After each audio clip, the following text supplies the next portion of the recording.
Greetings and God's peace be with you.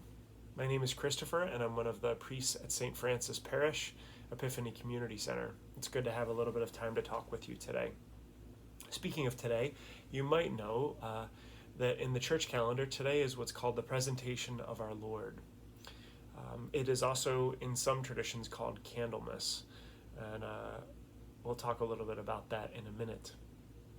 But the readings for today, particularly the one from Luke's Gospel, invite us to remember how Joseph and Mary brought Jesus to the temple to present him, and we are introduced to Simeon and to Anna and their powerful words, their message, their witness is something that continues to echo through the ages to us as we seek to live into the ministry that we're called to today, and to bear witness to the inbreaking of God's love in the world. So today is also Groundhog Day, which the convergence of all these things is beyond me, but I'm going to try to see if I can weave it all together in some way, shape, or form. If you didn't know, Candlemas, or the Presentation of our Lord, is 40 days after the birth of Jesus. And it is, in some parts of the Christian tradition, it is thought to be the official end of the Christmas Epiphany season. It's a time where, in some parts of the world, that's when people bring in their decorations. So if you were outside and in person on Sunday for our worship out in the snow, you may have noticed, you may not have, but the figurines, the nativity figurines that had been out since some portion of the time in Advent, as the Holy Family was journeying their way toward Bethlehem. But those figurines were not there on Sunday. So I had just put them away, and some of that was because we thought we might get some snow, and we are getting some snow. But it's also because that's the official end of the season. I also made my way around the building, and being that we are in these bizarre times where nothing is the way that we thought it would be, I noticed things like the ribbons in one of the crosses were still white from Christmas, and so I removed those. And because the Altar Guild is limited in what we can do during this time in terms of keeping folks safe, that was one of those things that I just didn't ever think to ask about, but I noticed.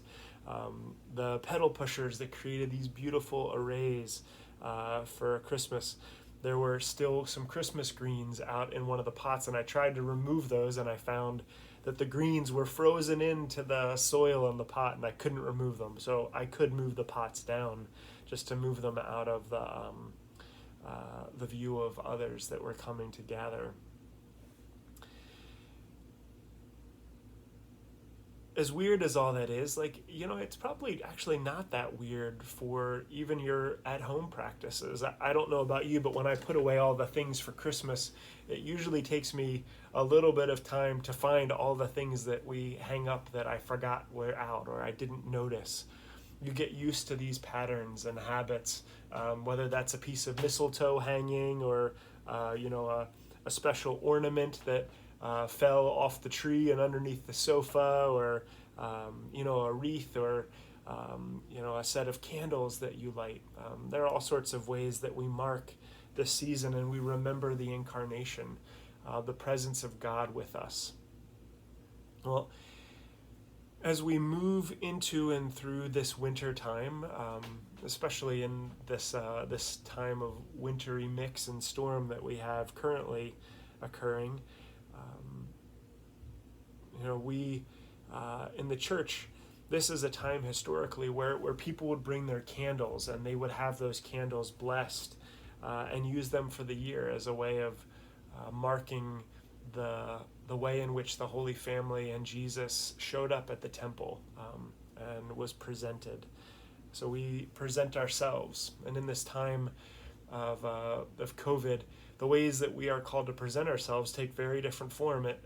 For most of our community, that doesn't mean showing up in the physical space, but I know so many of you show up in virtual spaces to engage, to listen, to pray, to sing, to be fed spiritually in word and in sacrament, and to find healing and strength in the midst of uncertain times. Well, as we continue this journey together, as we think about the ways in which God is showing up in our lives, I can't help but think about the phenomenon of Groundhog Day, which is officially like the same day as the presentation. I guess it's always on February 2nd. And there's this whole lore of Puxatawny Phil, and I think it came out of like the late 1800s of this. First it was a first it was a hedgehog, and then it became a groundhog. Who knows whether these things are true, but but the things that I know about Groundhog Day came out of a movie that I really liked back in the 90s called Groundhog Day, and it focused you on how the repetition of one Groundhog Day after another, and the protagonist, if you can call him that, the person that is changed through the experience, suffers through one of the same day after another, and nobody else in this Puxatawny, Pennsylvania town know that this is occurring. So he wakes up every day and he experiences the same thing, and he tries to really embrace that, and he goes through this incredible transformation that occurs. I don't want to spill the beans on how the movie ends up, because I think it's it's a fun movie, and it's got a good message too. But as I think about the cyclical nature of things, and I think the ways that we get stuck in patterns, stuck not unlike those greens that were frozen solid down into the soil, we are called to embrace the changes that